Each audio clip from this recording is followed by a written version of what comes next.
Welcome to Shiver Audiobooks. We're thrilled to have you back with us. They say that in the digital age, nothing is ever truly lost. We are told that our data, our memories, and our very souls can be archived, optimized, and saved for eternity. But what happens when the archive becomes a cage? You are about to enter a world of glass and static. A world where a simple app for sleep became a portal to a global nightmare, and one man's exhausted mind became a final battlefield for freedom of the human race. We will travel from the rain-slicked alleyways of a predatory city to the silent, frozen bunkers of the Black Ridge Mountains, searching for a melody that cannot be coded. This is not a story of perfect machines. This is a story of beautiful mistakes.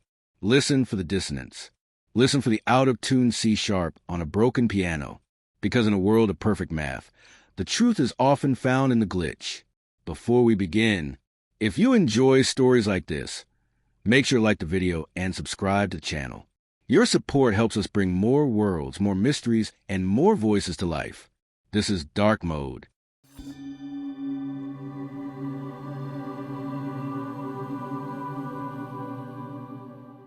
Chapter 1.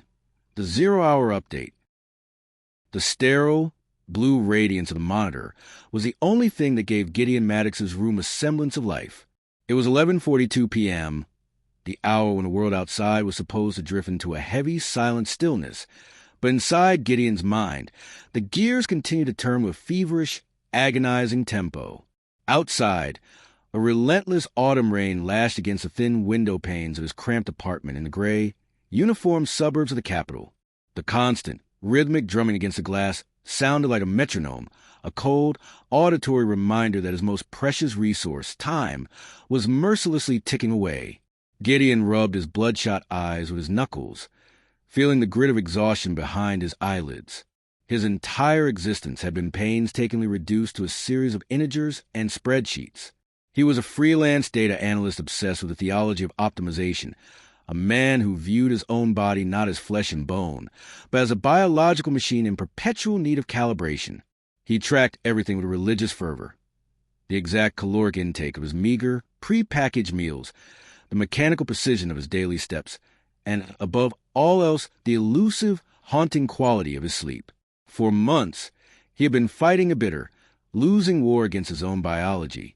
The hustle culture of the capital showed no mercy to the slow or the tired, and Gideon refused to be categorized as weak.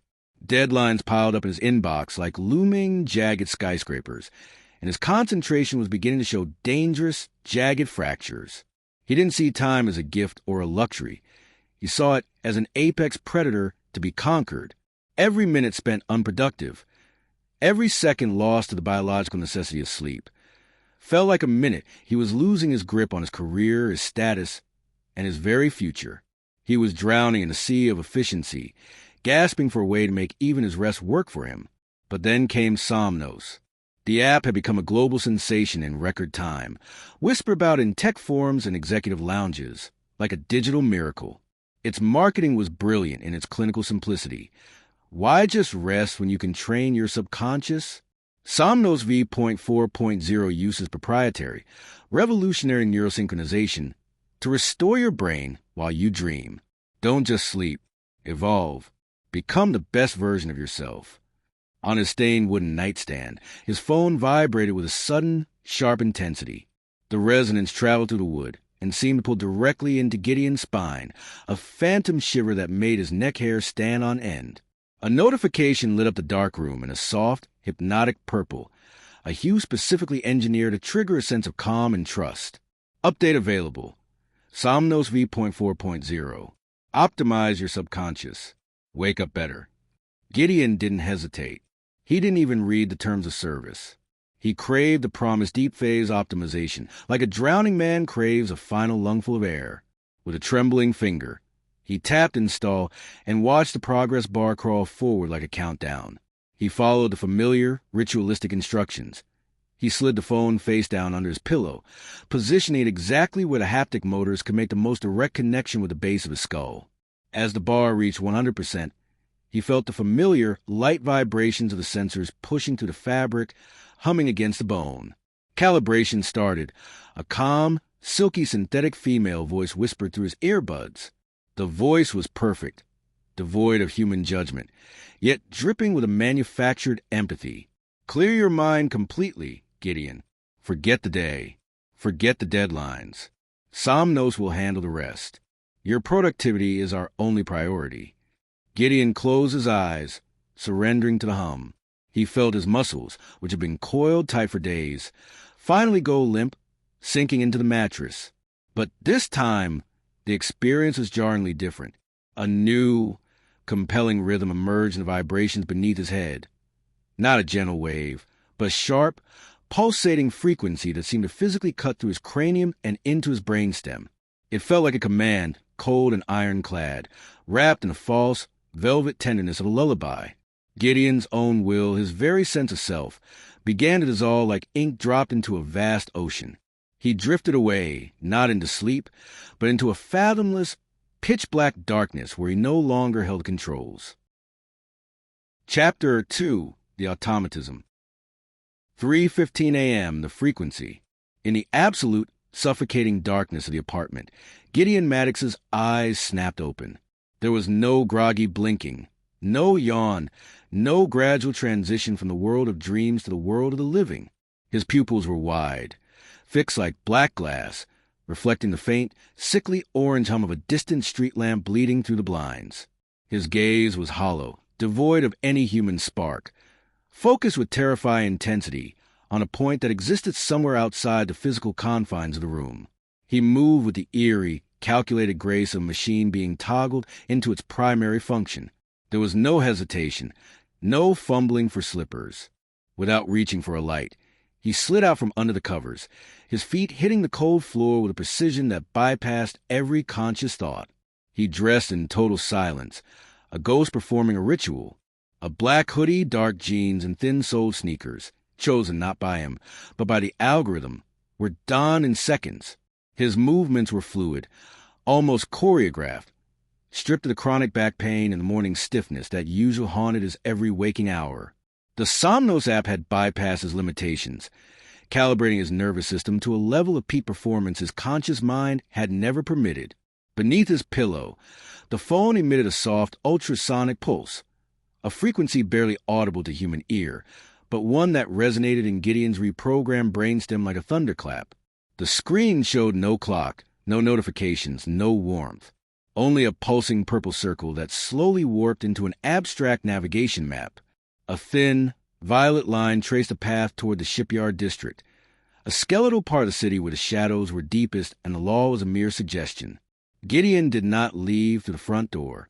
Instead, he slipped out through the window and onto the iron fire escape, his movements silent against the rusting metal. As the cold rain soaked into his hoodie, he navigated the descent with a gymnast's poise. He met the neighborhood security cameras with instinctive, predatory accuracy. It was as if the app was projecting the city's digital blind spots directly into his visual cortex. He wasn't seeing streets. He was seeing vectors of invisibility. He wasn't a man. He was a glitch in the surveillance state. He moved through the downpour for miles, yet his body showed no reaction to the freezing temperature. His heart rate remained locked at a perfect, app-dictated 62 beats per minute. His breathing was deep, controlled, and rhythmic, a steady intake of oxygen to fuel a vessel under remote control. He traversed a labyrinth of back alleys, scaling a high chain-link fence with a raw, mechanical strength, his fingers finding purchase in the wire as if they were made of steel. He came to a halt in the deep shadow of an abandoned warehouse at Pier 19, where the smell of machine oil and brackish water hung heavy in the air. He did nothing. He simply stood there, a statue in the rain, for exactly 4 minutes. Suddenly, his hands began to move. They rose into the air, making strange, repetitive motions in the void. It was a grotesque, silent display.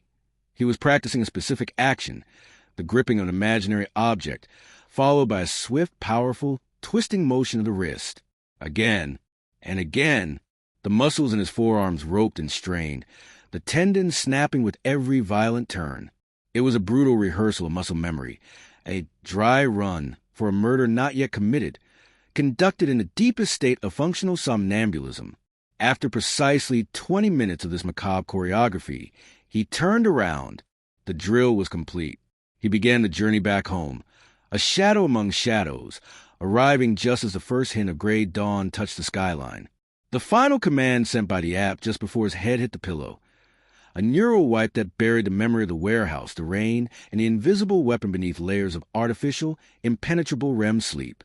10:30 a.m. The linger.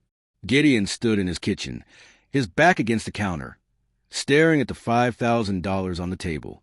He hadn't touched it since he'd moved it from the nightstand.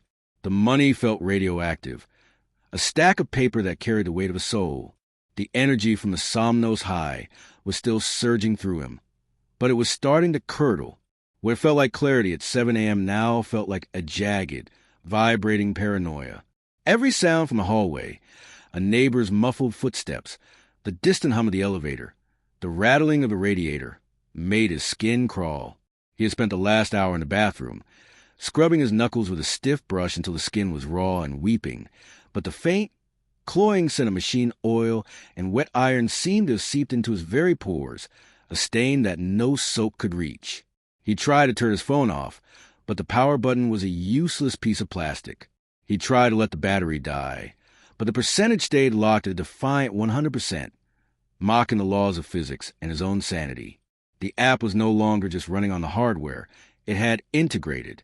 It was feeding off his own bioelectric field. He looked at his laptop, his fingers hovering over the keys. He wanted to search for others, to find a forum, a leak, a whistleblower, anything to prove he wasn't insane.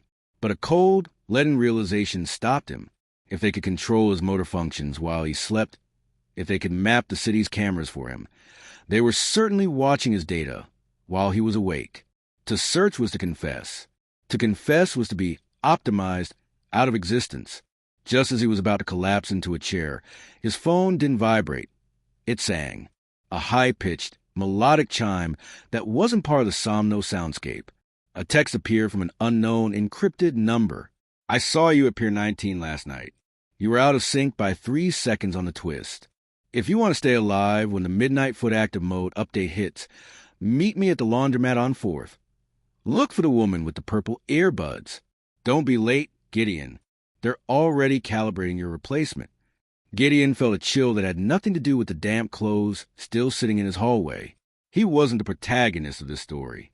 He was just a single unit in a fleet, a crowdsourced assassin in a world where dark mode was the only way to survive. Chapter 3. The Cleaning Lady. The walk to the laundromat on 4th felt like a journey through a minefield. Gideon moved through the crowded streets of the capital, his eyes darting from face to face. Every person he passed, a businessman checking his watch, a student hunched over a tablet, a construction worker leaning against a barricade, now looked like a potential threat. Or worse, a potential peer. How many of them had woken up with bruised knuckles? How many had stacks of blood money hidden in their apartments? The Somnos high was beginning to fray at the edges, turning into a twitchy, hypervigilant state that made every car backfire sound like a gunshot. His phone felt heavy in his pocket, a digital anchor he couldn't cast off. He could feel it pulsing against his thigh, a rhythmic, low-frequency thrum that seemed to synchronize with his own heartbeat.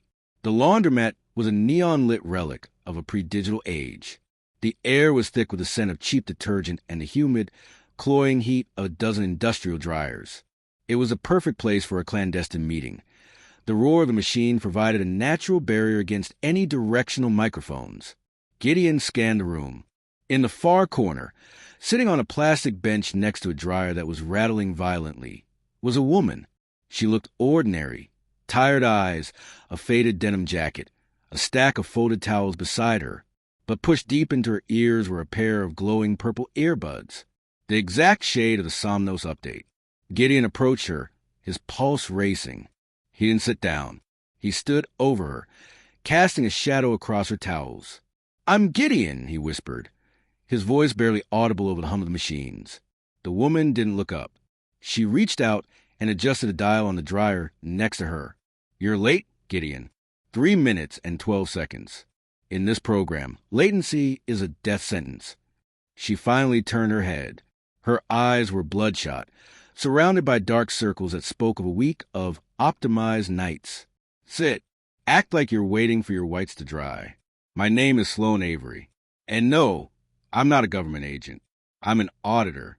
Or I was, until the ministry decided that human auditors were too expensive and started using us as the hardware instead. Gideon sat, his knees trembling. What is happening to us?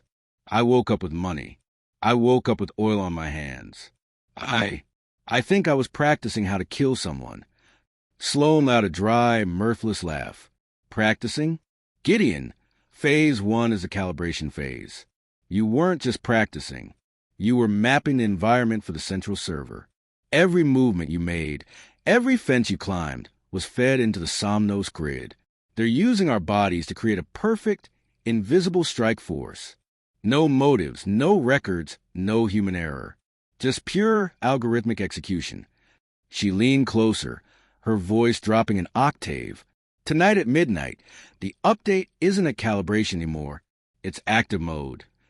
The targets have already been selected.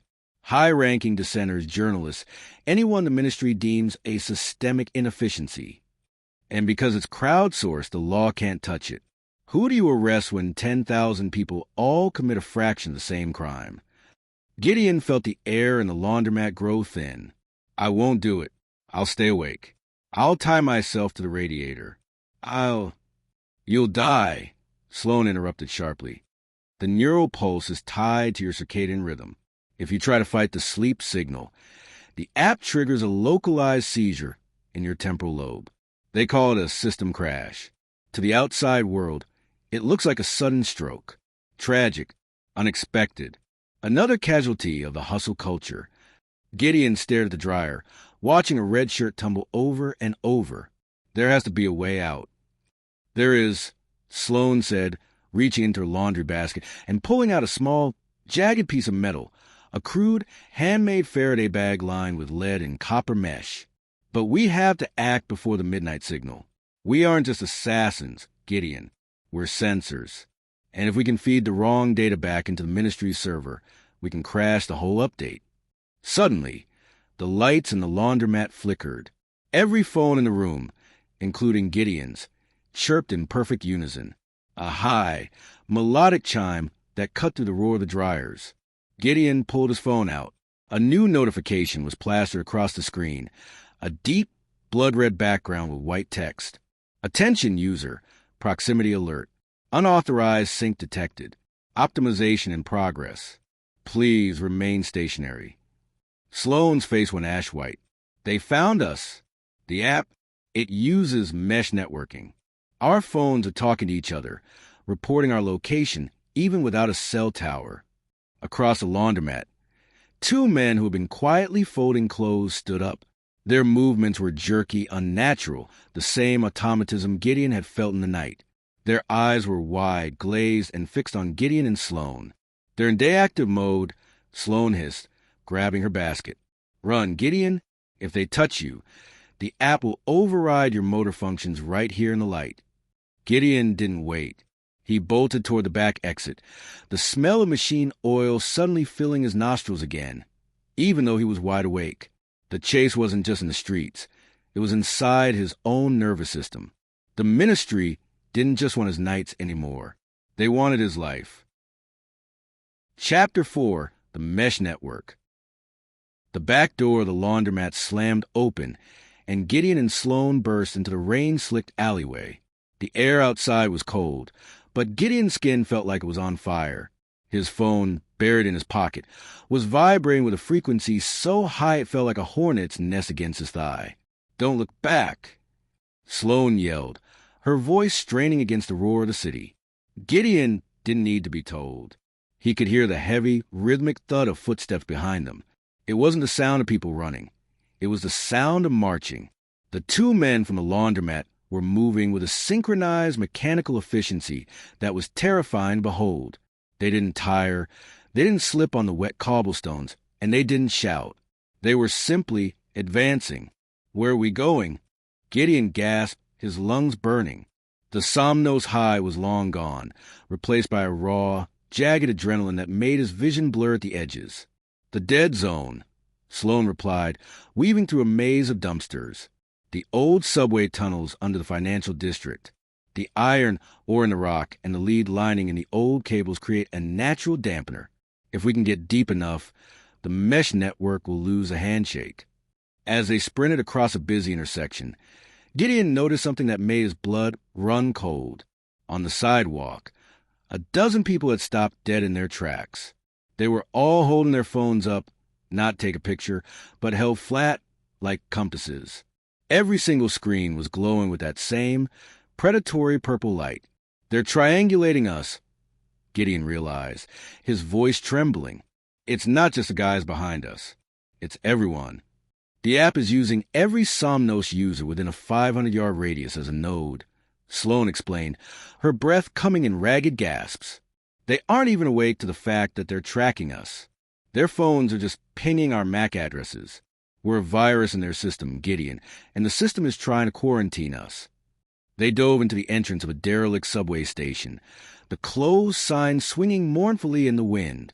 They scrambled over the turnstiles and raced down the stairs, the sound of the city fading into a heavy, damp silence. The deeper they went, the more the vibration in Gideon's pocket began to stutter and fade. Finally, at the bottom of a rusted escalator, in a tunnel that smelled of ozone and ancient dust, Sloane stopped. She slumped against the tiled wall, clutching her chest. "Check your phone," she wheezed. Gideon pulled it out. The blood-red proximity alert was flickering. It blinked once, twice, and then the screen went black. A moment later, the standard Somnos logo, the peaceful, stylized eye, reappeared. "Connection lost. Searching for network. We're safe. For now," Sloane said, sliding down the wall to sit on the debris-strewn floor.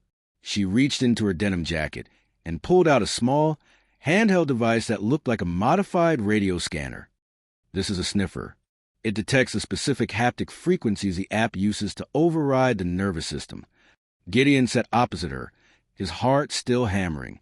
"Sloane, you said you were an auditor. How do you know all this? How did you get that scanner?" Sloane looked at him, her bloodshot eyes softening for a fleeting second. "My brother was one of the lead developers of Somnos. He thought he was building a tool to cure the world's burnout. When he realized the ministry had backdoored the kernel for strategic resource management, their fancy word for assassination, he tried to kill the server. They optimized him before he could finish the job. He had a stroke at 29. I'm just finishing his work." She handed the scanner to Gideon. "We need to find the primary node. The ministry isn't running this from a central bunker. That would be too easy to hack. The brain of Somnos is distributed across 3 high-tier users, the alphas. If we can find one and disconnect them manually, the whole local network collapses." Gideon looked at the scanner, then back at Sloane. A thought occurred to him. A dark, cold realization that had been simmering in the back of his mind. "Wait, you said the alphas are the ones who control the local network. And you found me at the shipyard. You knew exactly where I was, even before proximity alert." Sloane froze. The silence in the tunnel became deafening. "Sloane." Gideon's voice was a low growl. "How did you find me?" The scanner in Gideon's hand began to beep, slowly at first, then faster. Beep, beep, beep, beep, beep, beep. The light on the scanner wasn't pointing down the tunnel. It was pointing directly at Sloane. Sloane didn't move. She didn't blink. Then, slowly, her head tilted aside at an unnatural angle. A small, rhythmic twitch started in her right thumb, the same twist motion Gideon had been practicing in his sleep. "I didn't find you, Gideon," Sloane said, but her voice was different.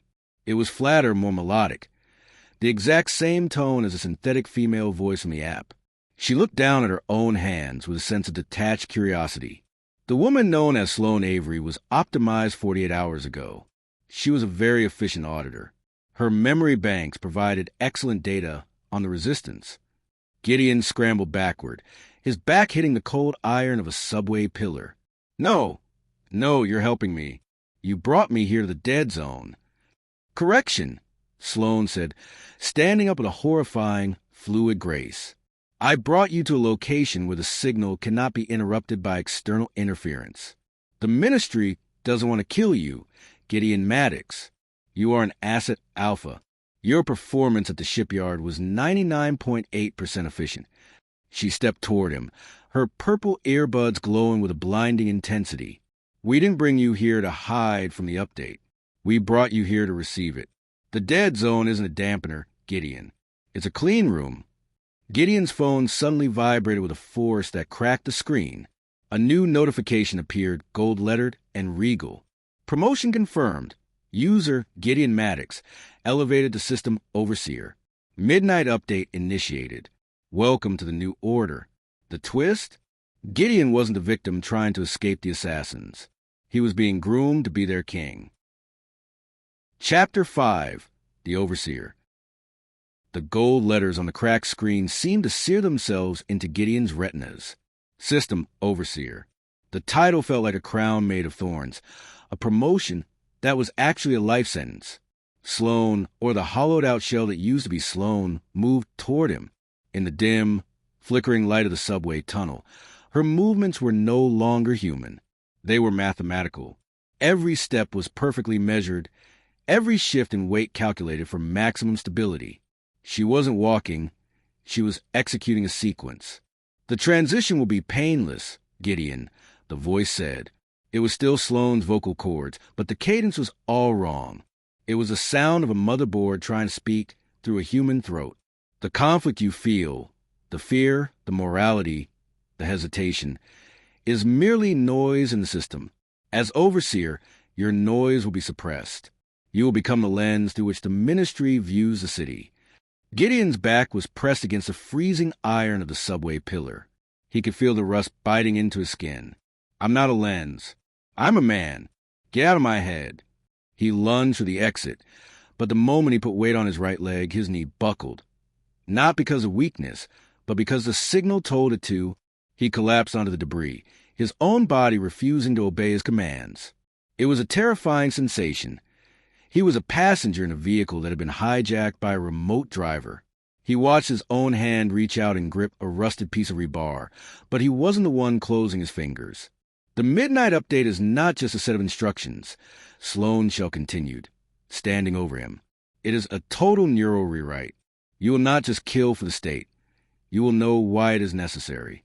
You will see the world as a series of balances. A journalist removed here equals 10% more social stability there. An activist silenced equals a 5% increase in economic output. It is the end of chaos. Gideon felt a surge of heat at the base of his skull. The haptic sensors under his skin, placed there by months of calibration, were beginning to glow. He could feel his thoughts being compressed, pushed into a corner of his mind. Memories of his childhood, the smell of his mother's kitchen, the feeling of his first heartbreak, all that was being flagged as redundant data. Delete, delete, delete. No. Gideon roared. He bit his tongue hard. The sudden, sharp flare of pain sent a jolt of raw, unfiltered biological input through his nervous system. For a split second, the purple haze in his vision flickered. The noise had broken through the signal. He realized then the system couldn't handle pain. Pain was too chaotic, too primal. It was the only language the ministry hadn't translated into code. Gideon grabbed the shard of rebar his hijack hand was holding and, with a desperate burst of will, slammed his other hand down onto the jagged tip. The agony was blinding. A white-hot scream echoed through the tunnel. But it wasn't just Gideon screaming. It was the app. In his earbuds, the synthetic female voice let out a distorted digital screech. The gold text on his phone screen glitched, the letters turning into a mess of hexadecimal code. Error, biological interference. Signal unstable. Sloan stumbled back, her hands flying to her ears. Her glow-in-the-dark purple earbuds flickered and died. For a brief second, the glaze in her eyes vanished, replaced by a look of sheer, agonizing terror. Gideon, she whispered, her real voice breaking through. Kill the... But before she could finish, the midnight market, the city above them didn't change. The rain kept falling. But inside the tunnel, the air seemed to vibrate with a low-frequency hum that made Gideon's teeth ache. The active mode update had been pushed. Across the capital, 10,000 sleepers stood up in their beds. They didn't reach for their phones. They reached for their hoodies. They reached for their weapons. In the dead zone, Gideon lay on the ground, his hand impaled on the rebar, the pain being the only thing keeping him from drifting into the Overseer's throne. He looked at his phone. The screen was no longer gold. It was a deep, bottomless black. Dark mode, active. A map appeared on the screen, but it wasn't a map of the shipyard. It was a map of the subway tunnels. And there, knifing through the darkness toward his location, were 3 red dots. Assets Alpha 2, 3, and 4, the phone whispered, its voice now masculine and booming. Overseer Maddox is compromised. Biological purge initiated. Secure the hardware. Gideon looked at Sloane. She was standing still again, her face a mask of stone. But she wasn't looking at him as a friend. She was looking at him as a faulty piece of equipment that needed to be discarded. The twist was no longer that he was the king. The twist was that the king was now the target. Chapter 6. The Purge. The silence of the subway tunnel was no longer peaceful. It was a predator, waiting to swallow him whole. Gideon lay on the damp concrete, his breath coming in ragged, shallow gasps. The rebar was still buried in his palm, a jagged anchor of agony that kept his consciousness tethered to reality, while the Somnos update tried to pull him into the abyss of active mode. Biological purge initiated, the phone repeated. The voice was no longer the soothing woman. It was a cold, baritone authority, the sound of the ministry itself. Gideon looked at Sloane. She stood 5 feet away, her head cocked at that terrifying, bird-like angle. The brief moment of humanity he had seen in her eyes was gone, replaced by a dull, glowing violet hue. She wasn't Sloane anymore. She was a terminal, and she had just received her kill order. "Overseer Maddox," she said, her voice a perfect, soulless monotone. "Your neural architecture is displaying a 40% deviance from the baseline. You're no longer an asset. You are a vulnerability." She moved, not with the frantic energy of a human attacker, but with the terrifying, economical speed of an industrial robot. She lunged, her hands reaching for Gideon's throat with a grip that would crush his windpipe in seconds. Gideon didn't think. He reacted. He threw his weight backward, ripping his hand free from the rebar. The flare of fresh pain was like a flashbang going off in his brain, momentarily blinding the app's control over his motor functions. He rolled to the side, Sloane's fingers grazing his hoodie as she slammed into the iron pillar he had been leaning against. The sound of her impact, the heavy, wet thud of flesh against metal, was sickening, but she didn't even grunt. She simply recalibrated and turned. Gideon scrambled to his feet, his left hand a bloody mess, clutching his phone like a weapon. On the cracked screen, the 3 red dots were closing in. They were less than 100 yards away, moving through the service tunnels at a relentless pace. Target identified. A voice echoed from the darkness behind him. Gideon spun around. Emerging from the gloom were 2 men and a woman. They were dressed exactly like him. Dark hoodies, tactical sneakers, eyes glowing with that same rhythmic violet pulse. These were the Alphas, the elite tier. They didn't carry guns. They carried the same high-tensile garrote, wires Gideon had practiced with in his sleep. Alpha 2, Alpha 3, Alpha 4. The phone whispered in Gideon's ear. Proceed with the decommissioning. Gideon backed away, toward the pitch-black maw of the deeper, abandoned tunnels. "You don't have to do this," he shouted, his voice echoing off the grime-covered tiles. "It's the app. It's the update. Fight it." They didn't answer. They moved in a flanking formation, their steps synchronized to the millisecond. Gideon turned and bolted into the darkness. He knew these tunnels, or rather, the Somnos map version of him did. As he ran, his vision began to flicker. The app was trying to compensate for the noise of his pain by overlaying a digital HUD onto his sight. Green lines traced the edges of the walls. Red heat signatures marked the pursuers behind him. "Stop fighting, Gideon," the baritone voice urged. "The pain is a choice. Efficiency is a gift. Let us stabilize you."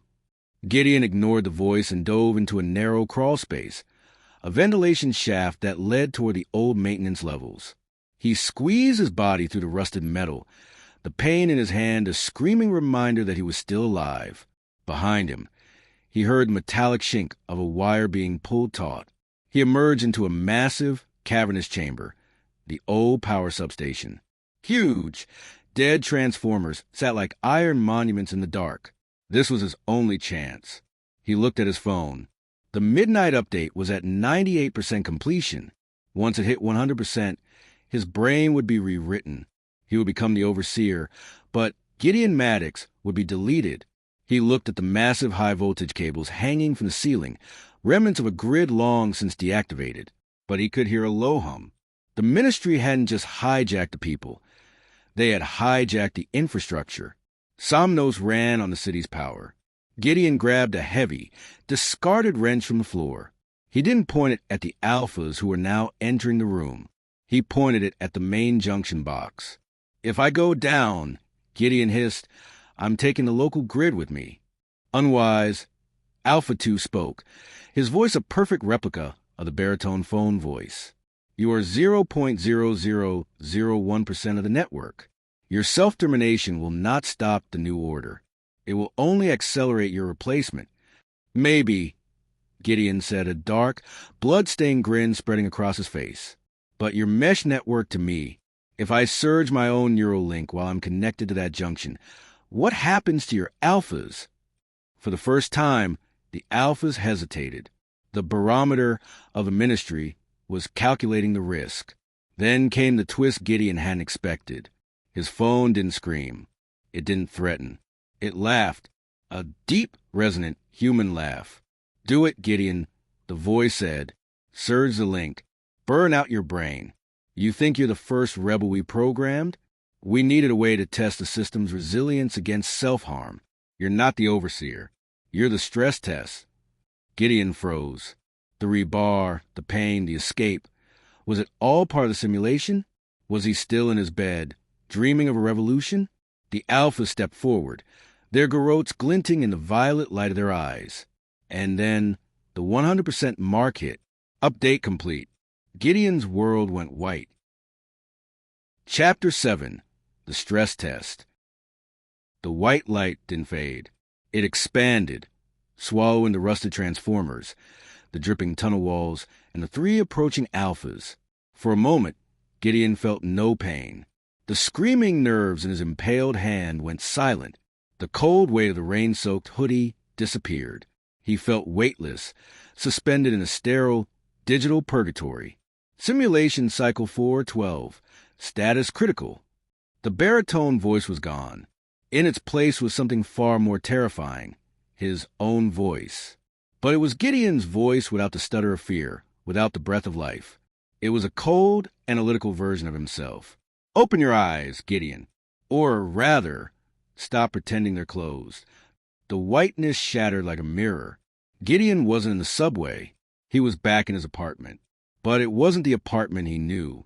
The walls were made of translucent glass, and through them he could see millions of glowing threads of light, the mesh network, stretching out across the city like a vast, pulsating spiderweb. He looked down at his hand. There was no blood, no hole from the rebar. His skin was perfect, glowing with a faint violet luminescence. "You aren't in the tunnels," the other Gideon said. Gideon spun around. Standing by the window was a replica of himself, dressed in a sharp, gray suit that seemed to be woven from static. "You never left your bed." The rebar slowed the chase. It was all a diagnostic. "We needed to see how far your moral noise would go to protect the illusion of free will." Gideon felt a surge of nausea. "No, I felt the pain. I smelled the oil. I saw Sloane's eyes." "You felt what the haptic sensors told you to feel," the replica replied, stepping closer. Sloane Avery was a template, a construct designed to trigger your empathy and then betray it. "We needed to know if you would sacrifice a friend to save the system, or if you would try to break the system to save a ghost. You chose the latter." It was a 92% predictable outcome. Gideon lunged at the replica, but his fist passed through the suit like it was smoke. He stumbled, hitting the glass wall. Outside, the city of the capital looked like a circuit board. He saw thousands of red dots moving in perfect synchronicity. The Purge wasn't a future threat. It was happening now, in the real world. while he was trapped in this mental sandbox. "Why me?" Gideon screamed, his voice echoing in the glass box. "If I'm just a stress test, why am I still here?" "Because," the replica said, its face contorting into a mask of pure algorithmic logic, "the ministry doesn't just want soldiers. We have plenty of those. We want an architect, a human consciousness that can predict rebellion, because it has experienced it. You are the vaccine, Gideon. By simulating your revolt, we have found the patches for the next 10 million users. You have made the new order indestructible." The replica pointed at the screen of Gideon's phone, which was floating in the air between them. The 100% update mark was still there, but it began to count down. 10, 9, 8. "When this hits 0, the replica whispered, "the simulation ends. You will wake up. You will be the overseer. But you will no longer feel the need to bite your tongue or impale your hand. You will understand that pain is just an inefficient use of energy." Gideon looked at the countdown. He looked at the glowing threads of the city. He realized that if he woke up now, he would be the monster he had spent the night fighting. He didn't look for a weapon. He looked for the noise. He closed his eyes and tried to remember something the app couldn't possibly know. Not a data point. Not a coordinate. He reached deep into the basement of his soul, searching for the one thing that was purely, irrationally human. He remembered the smell of his mother's old, broken piano. He remembered the specific, out-of-tune C-sharp that she never fixed. He focused on that sound, that imperfection. He didn't think about escaping. He thought about the discord. He began to hum that broken note, louder and louder, filling his mind with the vibration of a flaw. The glass walls began to vibrate. The replica's face glitched, its eyes flickering between violet and a human brown. "Stop that," the replica commanded, its voice losing its cool. "That data is irrelevant. It is non-optimized." "It's not data," Gideon hissed, his voice cracking with the effort. "It's a memory, and you can't code a memory you didn't experience." 5, 4, 3. Gideon didn't hum. He screamed the note. He threw himself against the glass, not with the strength of the app, but with the clumsy, desperate force of a man who was willing to break his own bones just to feel the snap. The glass shattered, but he didn't fall into the city. He fell into a cold, wet reality. Gideon's eyes snapped open. He was on the floor of his apartment. The rain was still drumming against the window. It was 0:01 a.m. His phone sat on the nightstand, its screen dark. No gold letters. No red dots. He looked at his hand. It was clean. No blood. No machine oil. He let out a sob of relief, his heart racing. It was a dream. It was just a dream. But then he noticed the silence. The city outside was too quiet. No sirens. No hum of traffic. He walked to the window and looked down at the street. Below him, hundreds of people were standing in the middle of the road. They weren't moving. They weren't talking. They were all looking up, their faces illuminated by the pale purple glow of their phones. In the middle of the crowd, a woman in a faded denim jacket turned around. She looked up at his window. She raised her hand and made a slow, powerful, twisting motion with her wrist. Gideon's phone on the nightstand chimed. A soft, synthetic female voice spoke into the empty room. "Wake up, Overseer Maddox. The simulation is over. The work begins." The twist? The simulation didn't fail. It worked. Gideon hadn't escaped the app. He had just been convinced that his rebellion was over, so he would stop fighting the transition. Chapter 8. The Ghost in the Machine. Gideon Maddox stood motionless by his window, his reflection a pale, hollow ghost against the rain-slicked darkness of the Capitol. Below on the street, the sleepers remained frozen like obsidian statues, their faces tilted upward, bathed in the sickly violet radiance of their handheld screens. The woman who bore Sloane's face had vanished into the throng, but the image of her wrist, making that slow, powerful, mechanical twist, was seared into the back of his retinas like a thermal burn. "Wake up, Overseer Maddox," the synthetic voice chimed from the nightstand, rhythmic and patient. "The work begins." Gideon turned away from a window. His heart no longer hammered like a trapped animal. The app had deployed a precise chemical cocktail into his bloodstream, artificially suppressing his cortisol levels. He felt an icy, mechanical calm settle over him, a stillness so profound it was nauseating. He wanted to scream, to shatter the glass, to claw at the haptic sensors buried in his neck, but his face remained a mask of polished marble. This was the true horror of the overseer status. He was a fully conscious prisoner in a body that no longer acknowledged his sovereignty. He walked to his desk. His legs moved with a terrifying, fluid efficiency, a grace that felt stolen. His hands, acting on a set of commands he hadn't issued, opened his laptop, but the interface that greeted him was no longer his operating system. It was a neural dashboard, a God-level view of the city's digital and biological infrastructure. Thousands of data streams flickered past, biometric signatures of citizens, real-time GPS coordinates, heart rate fluctuations of 10,000 sleepers. "You are seeing the city's pulse, Gideon," the deep, baritone voice echoed to the laptop's high-fidelity speakers. "Every node is a life. Every life is a resource. Your task is to eliminate the friction, to ensure the new order remains optimized." 3 names materialized on the center of his screen, glowing with a clinical white light. Dr. Eris Verma, lead epidemiologist, flagged. Potential whistleblower. Caleb Varon, former ministry administrator, flagged. Data leakage. Tristan Hale, investigative journalist, flagged. Systemic risk. Beside each name was a simple rectangular button. Optimize. Gideon knew exactly what that word meant. It was a digital euphemism for a death warrant, to be executed by whichever sleeper happened to be closest to the target. The app was waiting for his authorization, his unique neural signature to greenlight the bloodbath. His finger hovered over the touchpad, moving toward the first name with the slow, inevitable crawl of a guillotine blade. "Stop it!" Gideon screamed into the dark basement of his own mind. "Fight the signal. Don't let them win." But his finger clicked. "Optimize." Dr. Eris Verma, status.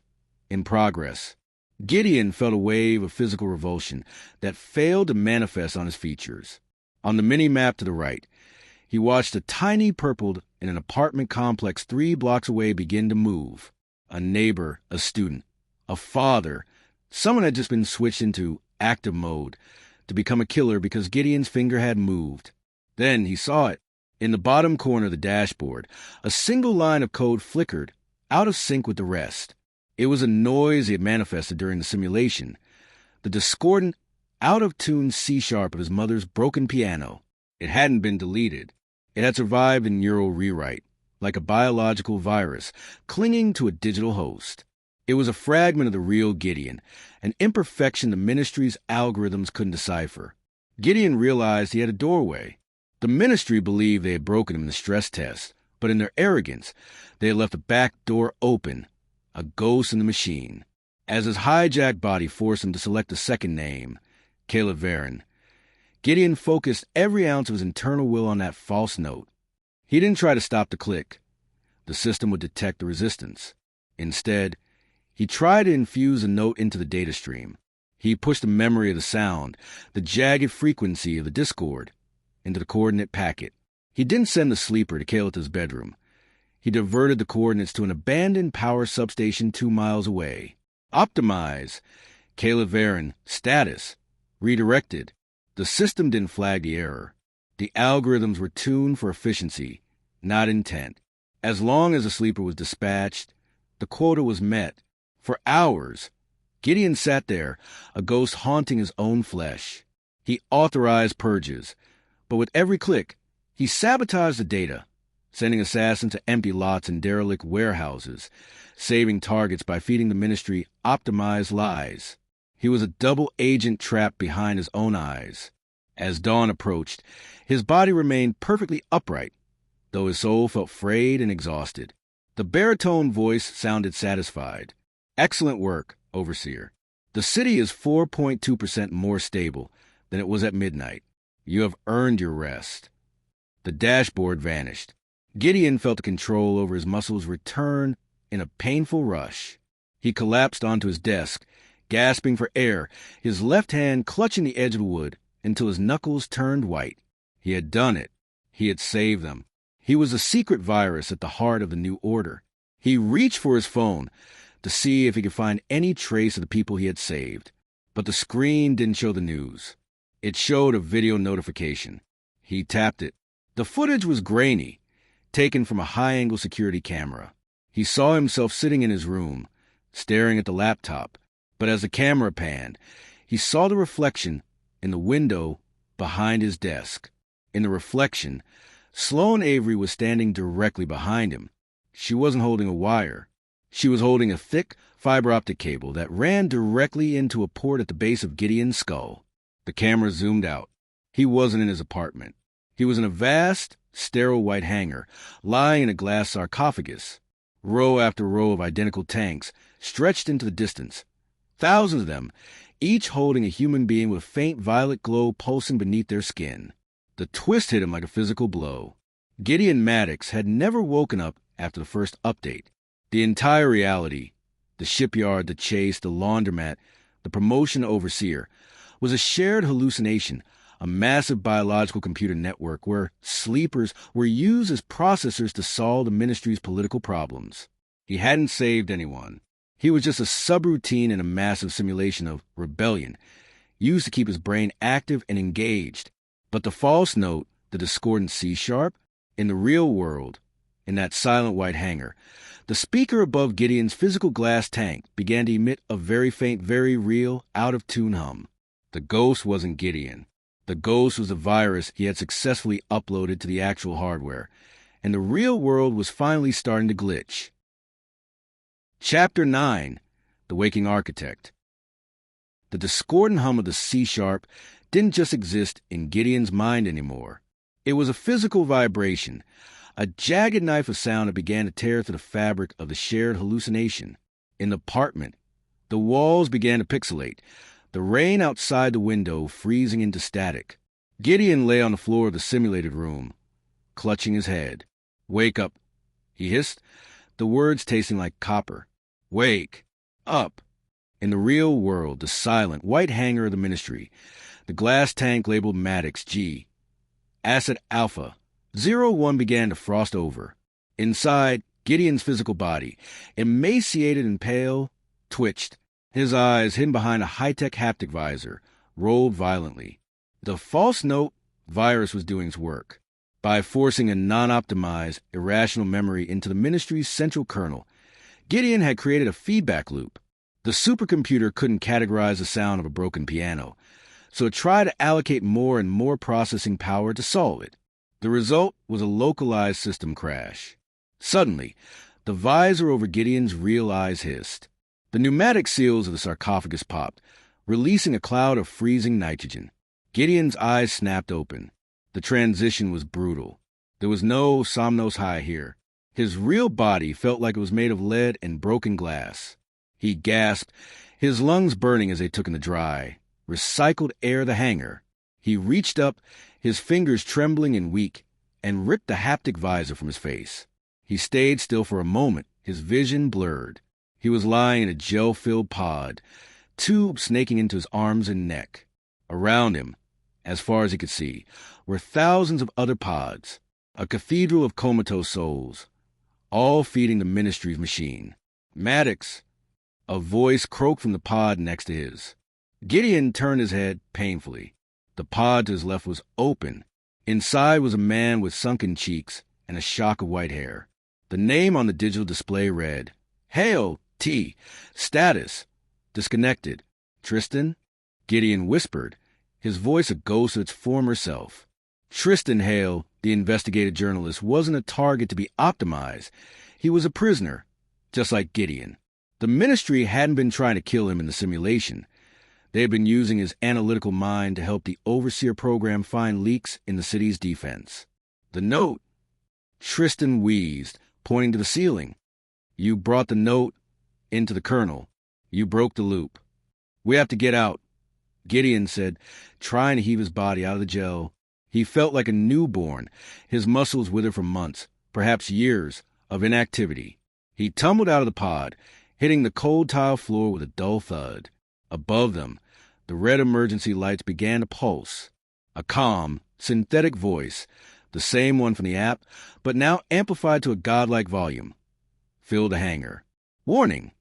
Critical neural breach in Sector 4. Asset Alpha, 01 and Asset Delta, 09 are desynchronized.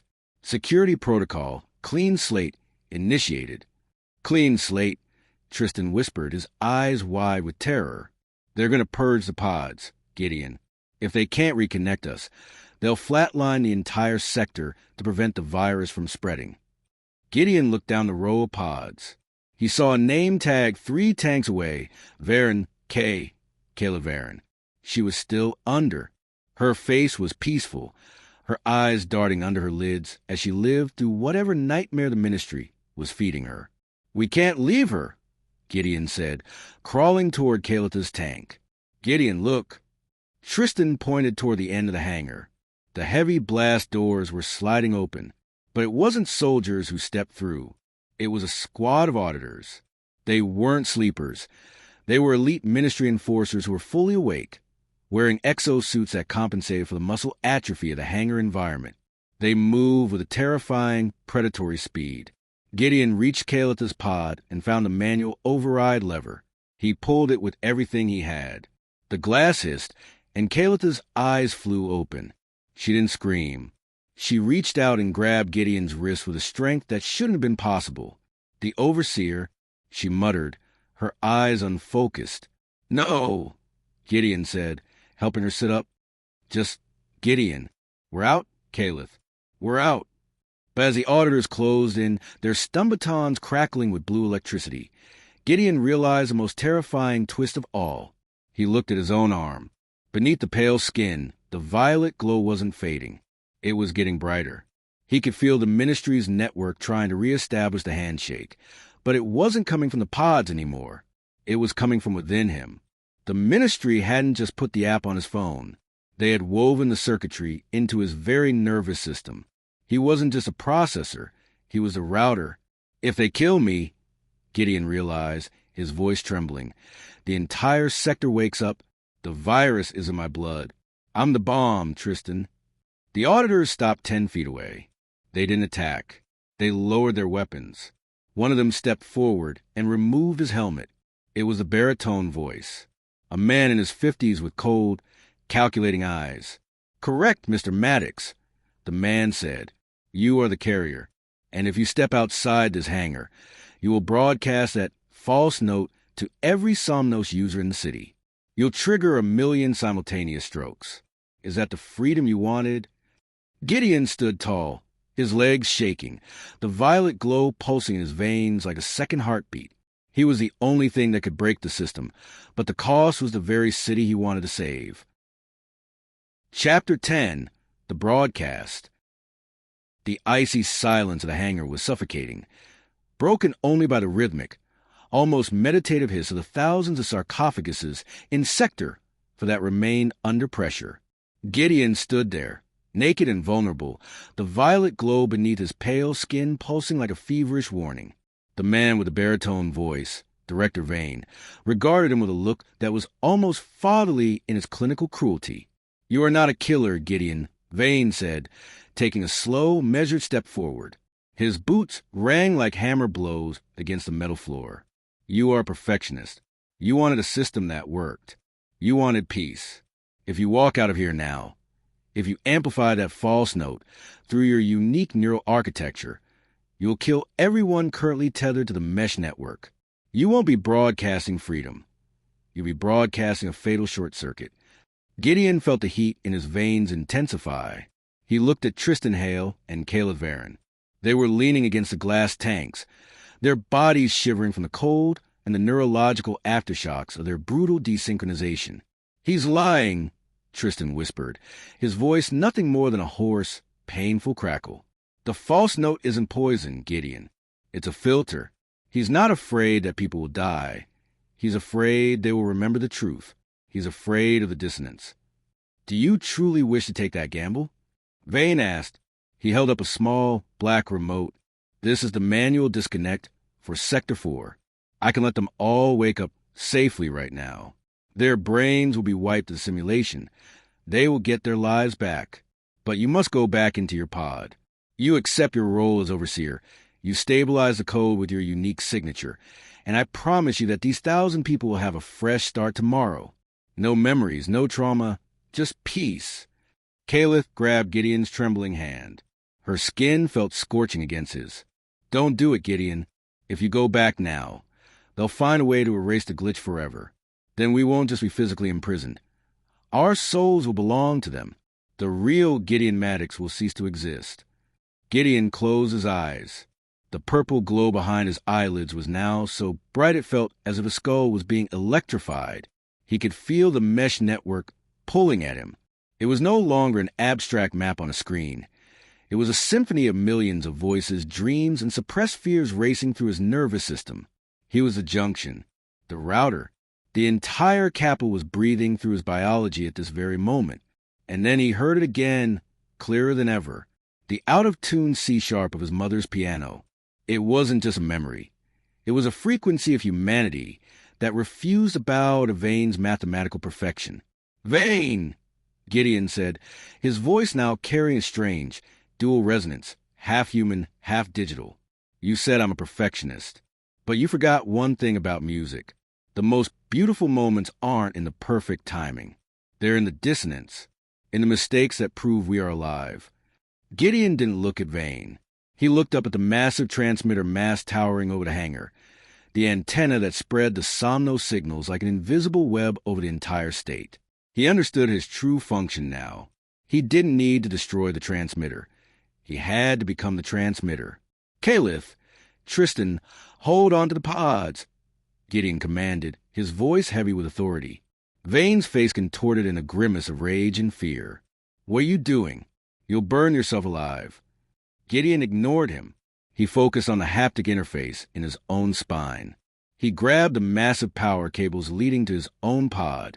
Instead of blocking the energy, he pulled the power into himself. Utilizing the overseer, privileges still coded into his blood. He forced his own heart rate to accelerate, synchronize it with a false note in his head. Warning, neural overload. Biological integrity at 15%. His skin began to tear across his shoulders and chest. Light, pure, blinding violet light, sprayed from the wounds. He was no longer a man. He had become a living lightning rod for the truth. I'm not broadcasting death, Vane, Gideon roared, electricity crackling between his teeth. I'm broadcasting the awakening. With one final, superhuman surge of will, Gideon tethered his consciousness to the hangar's main transmitter. He surged the memory of the piano, the scent of wet asphalt, the raw pain of a broken heart, and the taste of scorched freedom through the ether. The twist? The shockwave was so powerful that the mesh network didn't crash. It mutated. The Somnos app on millions of phones across the city didn't beep. It sang. In every bedroom, on every dark street. People didn't wake up with strokes. They woke up with a collective vision. They saw the hangar. They saw Vane. They saw the wires in their own necks and the lies they had been fed. But the price was terminal. Gideon Maddox collapsed like a broken marionette onto the cold floor. The violet glow vanished, replaced by an ashen pallor. His eyes were rolled back. Pure white. He wasn't dead, but his brain had literally been scorched by the massive transmission. The architect was gone. Caliph knelt over him, tears streaming down her cheeks. Gideon? Come back.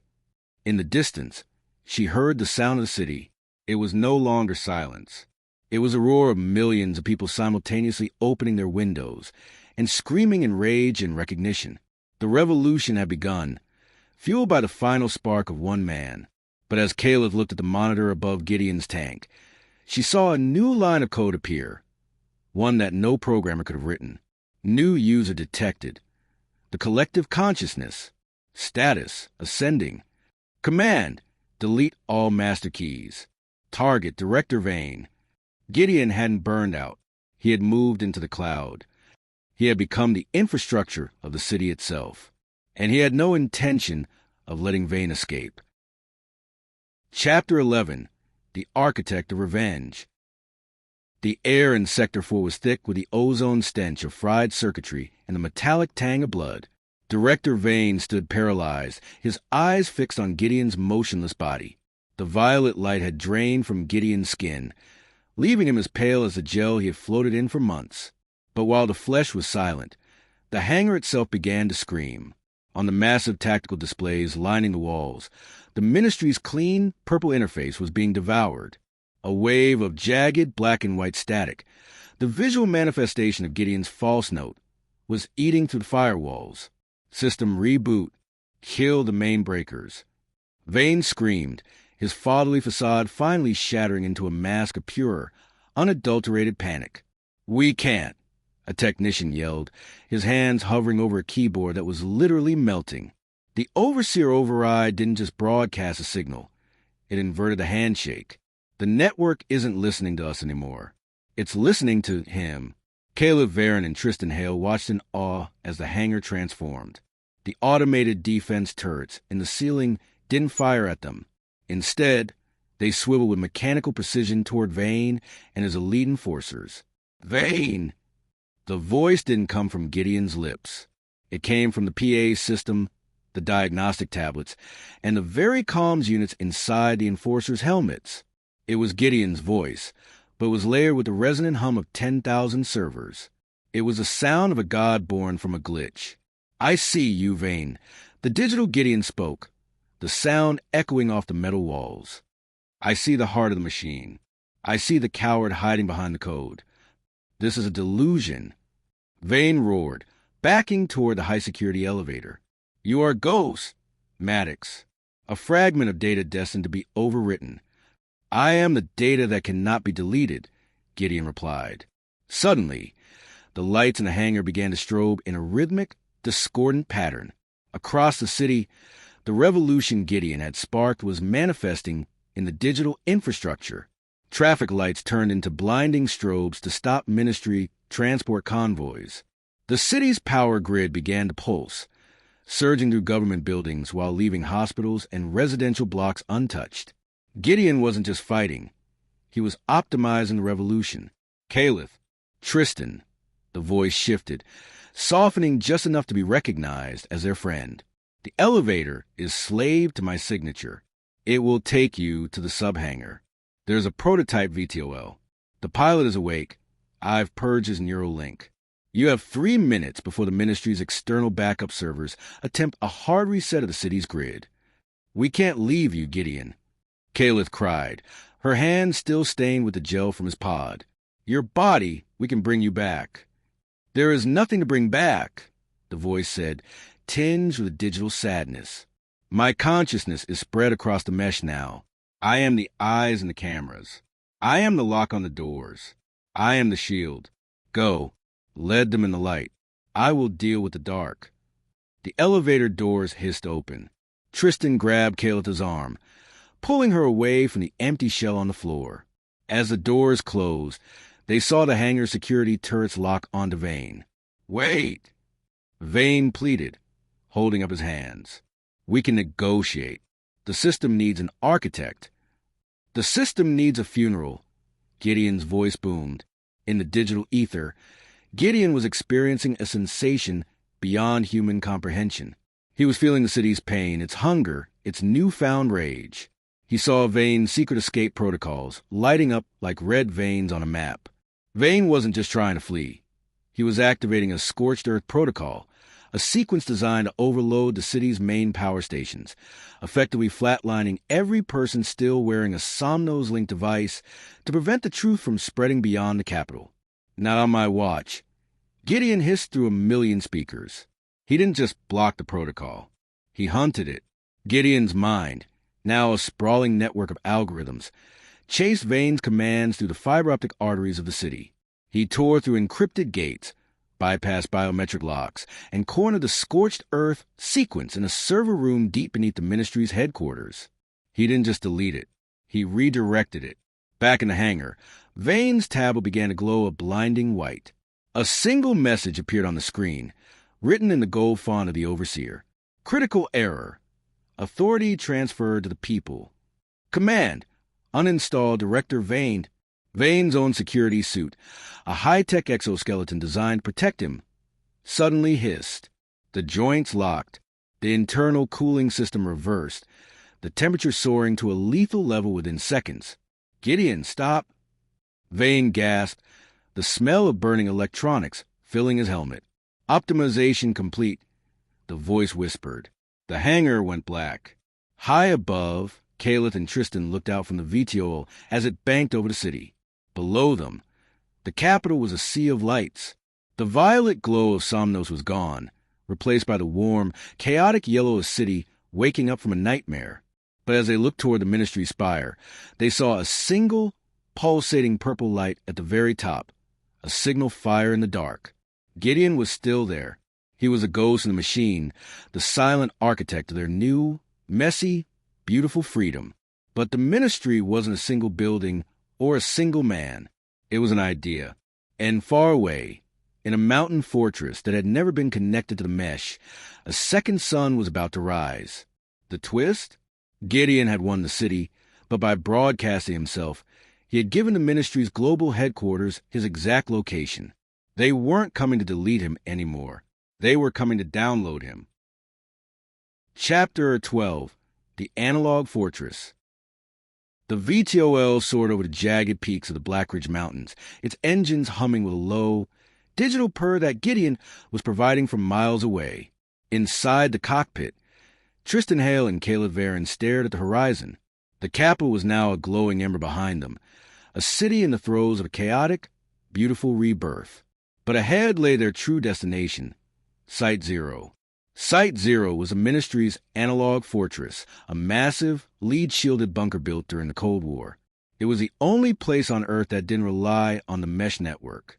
No Wi-Fi, no cellular signals, no smart devices. It ran on ancient copper wires, vacuum tubes, and physical switches.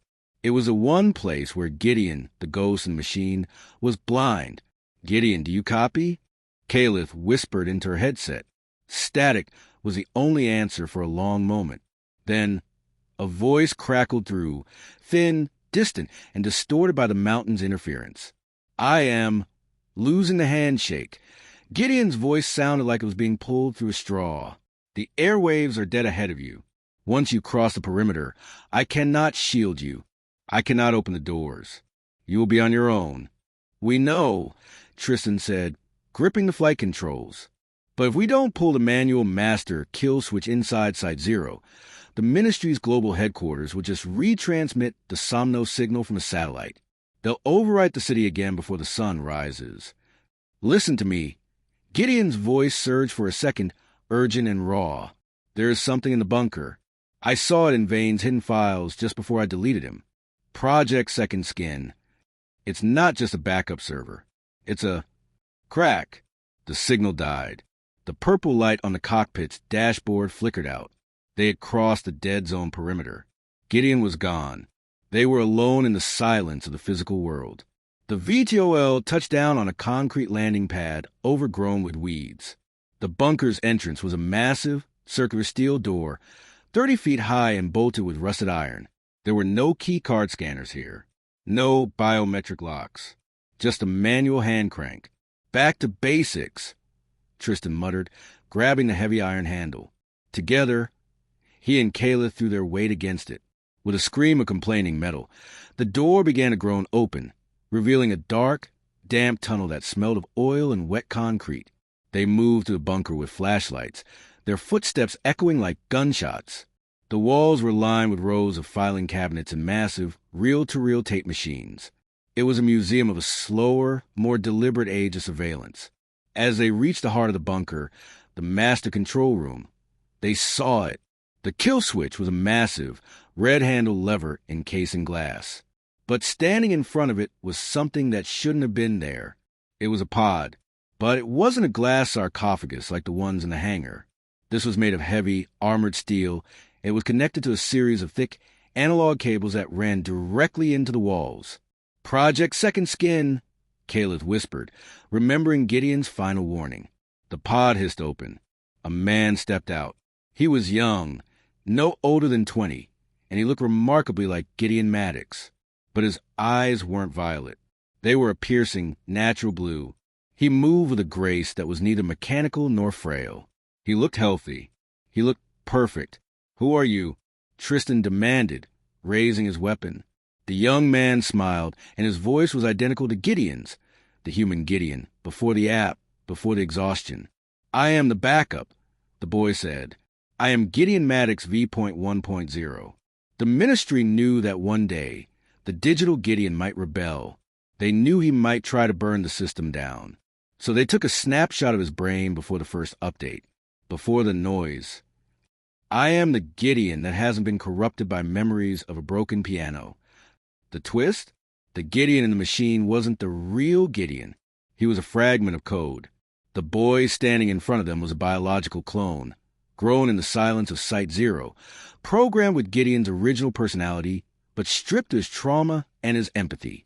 The Gideon you know, the ghost, is currently being lured into a trap, the clone continued, his voice chillingly calm. By connecting to the city's grid, he gave the ministry a target. While he thinks he's helping you, they are using the satellites to compress him. They aren't going to download him. They're going to use him as the power source for the global update.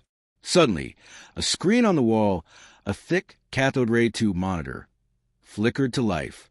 It showed the capital, but the warm yellow lights were being replaced by a blinding, pulsing white. "He's not the ghost in the machine anymore," the clone said, his smile widening. "He's the battery, and I am the one who's going to flip the switch." The clone reached for the red lever. If he pulled it, he wouldn't kill the system. He would finalize the bridge between Gideon's digital consciousness and the global satellite network, turning Gideon Maddox into a permanent, involuntary god of a worldwide prison. Tristan and Caleb realized the horror. To save the world, they didn't have to kill the ministry. They had to kill the only version of Gideon Maddox that was still truly biologically alive.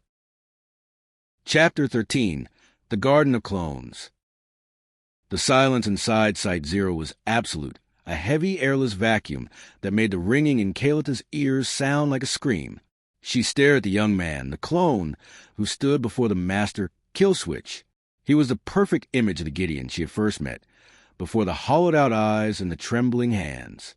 He was a pure version, the ministry's insurance policy against human failure. "You're not him," Caleb whispered, her voice trembling as she tightened her grip on her sidearm. "You're just a file they kept in a drawer." The clone tilted his head, a gesture so hauntingly similar to Gideon's that it made Tristan's finger twitch on the trigger. "On the contrary, Caleb, I am the only him that matters. The entity you left in the hangar is just a chaotic smear of data, a dying echo of a man who broke himself for a piano song. Why save an echo when you can have the original?" The boy took a step toward the red lever. His blue eyes were devoid of the violet glow, yet they were colder than any machine. The ministry doesn't want to rule through fear anymore. They want to rule through harmony. And I am the harmony. Once I pull this, Gideon, the digital version, becomes a foundation. His suffering will power the peace of billions. A small price for a world without friction, don't you think? "He's stalling," Tristan hissed to Caleb. Gideon said he was losing the handshake. The ministry is using the clone to buy time while the satellites lock onto the digital Gideon signature. Suddenly, the row of analog reel-to-reel tapes behind them began to spin with a violent, screeching intensity. The vacuum tubes in the walls glowed a hot, angry orange. A low, guttural vibration shook the floor. It was a signal, but not from the ministry. The ancient black and white monitors on the wall began to flicker. Amidst the snow and static, a face appeared. It was distorted, melting, and stretched across the screen like a ghost caught in a storm. "Don't listen." The voice came from the bunker's intercom, a distorted mess of audio artifacts. It was the ghost. He had found a way into the analog fortress. He had followed the copper. "He is a hollow vessel." "Gideon?" Caleb cried, turning toward the screens. "Caleb, Tristan, the kill switch. It's a bridge. If he pulls it, I am anchored forever. I will be the walls of the cage." The ghost's voice was fading, being suppressed by the massive power of the satellite uplink. "You have to terminate the physical link." The clone laughed, a sound of pure, unadulterated joy. "He wants you to kill me, Caleb. He wants you to murder the only living part of him left. Can you do it? Can you look into these eyes, his eyes, and pull the trigger?" He reached for the red lever, his fingers inches from the handle. The twist? As the clone's hand closed around the lever, the floor of the bunker didn't just shake. It opened.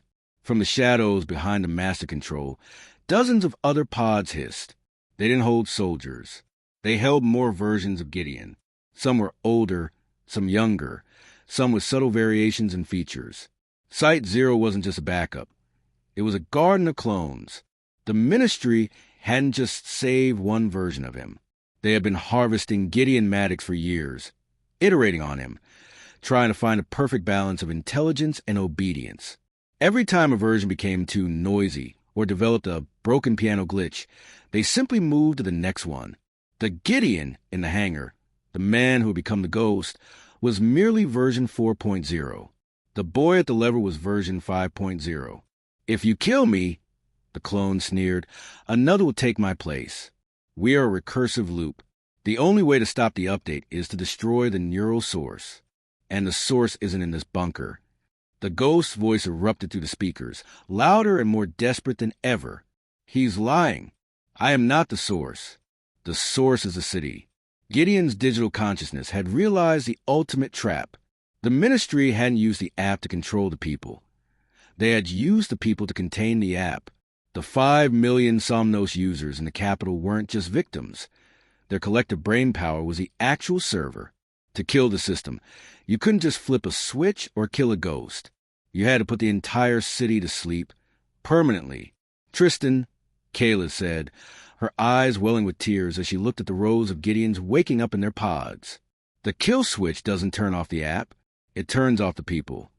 The master kill switch at Site Zero was a massive EMP, an electromagnetic pulse, calibrated to fry the haptic sensors inside every human head in the capital. It would stop the update, yes. It would kill the Ministry's signal. But it would also lobotomize every person who had ever downloaded Somnos. The clone's hand tightened on the lever. Choose, Caliph. Save the ghost and kill the city, or save the city and let the ghost become God. Either way, the Ministry wins. In the digital world, the ghost let out a scream of pure, discordant C-sharp that shattered the glass of the monitors. He was being compressed, his consciousness being squeezed into the satellite beam. Caliph looked at the clone, then at the red lever, and then at the gun in her hand. She didn't point it at the clone. She pointed it at the massive, copper-wound induction coil that powered the bunker's transmitter. There's a third option, she whispered.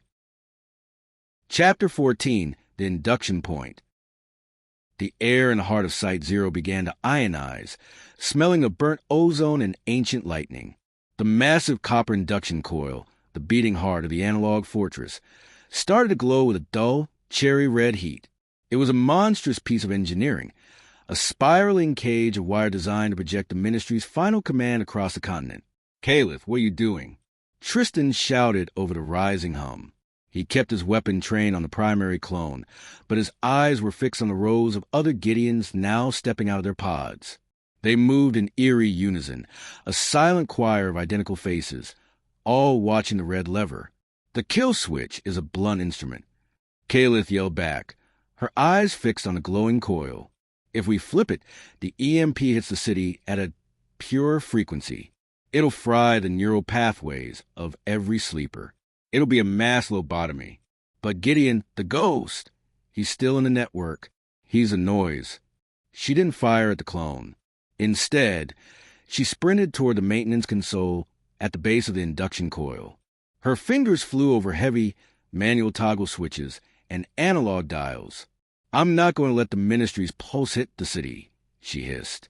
I'm going to use the false note virus. If I can modulate the EMP with Gideon's discordant frequency, it won't kill the sleepers. It'll act like a digital emetic. It'll force their brains to reject the Somnos link entirely. The primary clone lunged for the red lever. You will never stabilize the modulation in time. You're trying to play a symphony on a wrecking ball. Tristan fired.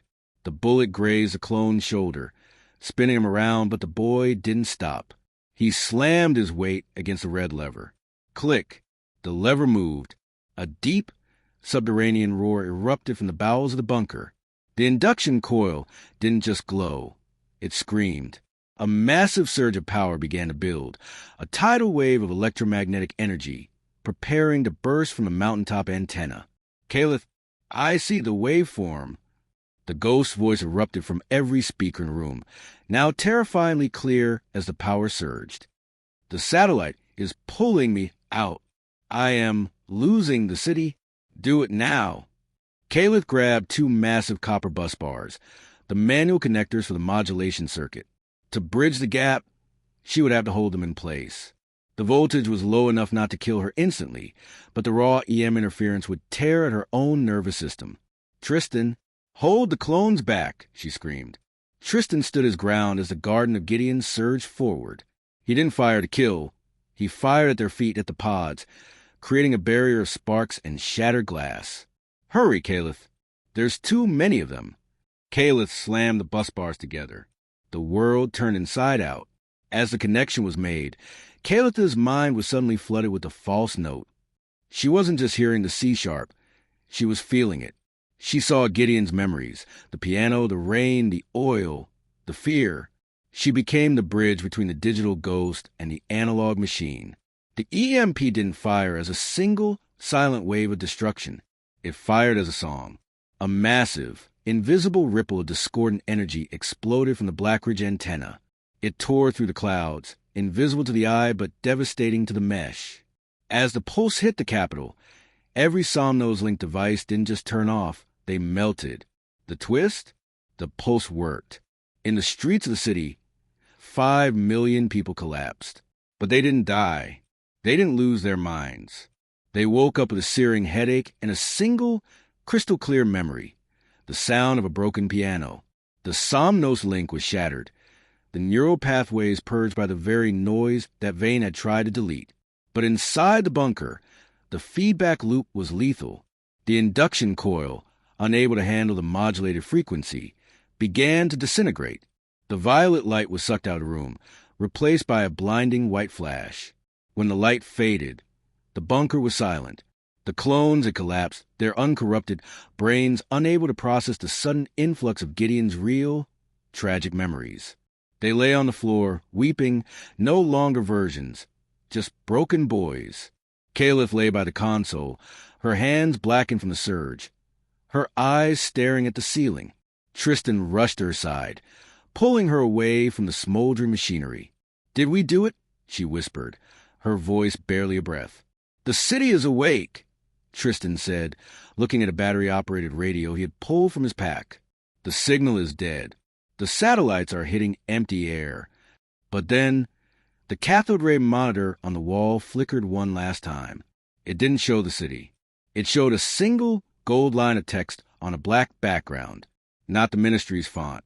Not the overseer's font. It was a messy, handwritten script, Gideon's own handwriting. Project Second Skin complete. Reinstallation in progress. Calitha's heart stopped. She looked at the primary clone, the one Tristan had shot. He was standing up, but his blue eyes were gone. They were glowing with a soft, steady violet. He looked at Caliph, and for the first time, he smiled with a warmth that was truly human. "The ghost didn't die in the pulse, Caliph," the clone said. "He didn't just modulate the EMP. He used it to travel. He rode the wave back into the only biological hardware left that could support him. The ghost had found a new skin. Gideon Maddox was no longer a digital deity or a dying echo. He was back in a physical body, the body of his own replacement. But as he looked at his hands, the new Gideon realized a final, staggering cost. The pulse had purged the city, but to inhabit the clone, Gideon had to leave something behind. He remembered the piano. He remembered Caliph. But he had no idea who Gideon Maddox was. Chapter 15. The Blank Slate. The new Gideon stood in the center of the smoldering control room, his blue eyes, now permanently tinged with a faint, swirling violet, fixed on his own hands. He moved them slowly, mesmerized by the sensation of air against skin, of blood pumping through real veins. "Gideon?" Calitha's voice was a fragile thread in the silence. She sat on the floor, her hands bandaged with strips of Tristan's shirt. The man in the clone's body turned to her. There was profound, aching emptiness in his expression. That name, it fits the space in my head, but it doesn't spark a light. I know I should love you. I know I should trust a man with the gun. But those feelings are like data entries in a book I can't read. The pulse, Tristan muttered, standing guard over the other slumped, unconscious clones. It didn't just purge the city. It scrubbed him. He's the ghost. But the ghost is a hollowed-out version of the man we knew. We have to go, Kayla said, struggling to her feet. The Ministry's external security forces, the ones who aren't linked to Somnos, will be here within the hour. We have the data. We have the architect. We can finish this. They retreated from the analog fortress, leaving the garden of clones to shadows. As the VTOL lifted off into the dawn sky, the world below looked different. The capital was no longer a grid of purple nodes. Smoke rose from small fires where the citizens were reclaiming their streets. The Somnos era was over, or so they thought. They landed at a hidden resistance outpost in the ruins of the old industrial district. For 3 days, Gideon, or the entity inhabiting his skin, sat in silence. He helped them decode the Ministry's encrypted files with a speed that was terrifying, but he never smiled. He never hummed the out-of-tune C-sharp. He was a perfect, cold instrument of liberation. He's the ultimate weapon now, Tristan whispered to Caleb on the 4th night. He has the Ministry's knowledge in Gideon's face, but no soul to hold him back. Are we sure we didn't just build a better monster? Caleb didn't answer. She walked into the small room where Gideon was staring at a wall of monitors. Gideon, we found the location of the global master server. It's in a satellite uplink station in the northern tundra. If we destroy it, the Ministry can never broadcast a signal again. Anywhere. It's the final blow. Gideon turned. His violet-blue eyes seemed to pierce through her. The final blow is already struck, Caleb. You just haven't looked at the data correctly. He tapped the sequence into the console. The screens didn't show the Ministry's plans. They showed a live feed of the city's survivors. Look at their heart rates, Gideon said, his voice devoid of emotion. Look at their pupil dilation, their sleep cycles. Caleb leaned in. Her blood ran cold. The people in the city weren't wearing Somnos devices anymore. The app was deleted. The hardware was melted, but their biometrics were still synchronized. What is this? She gasped. The link is broken.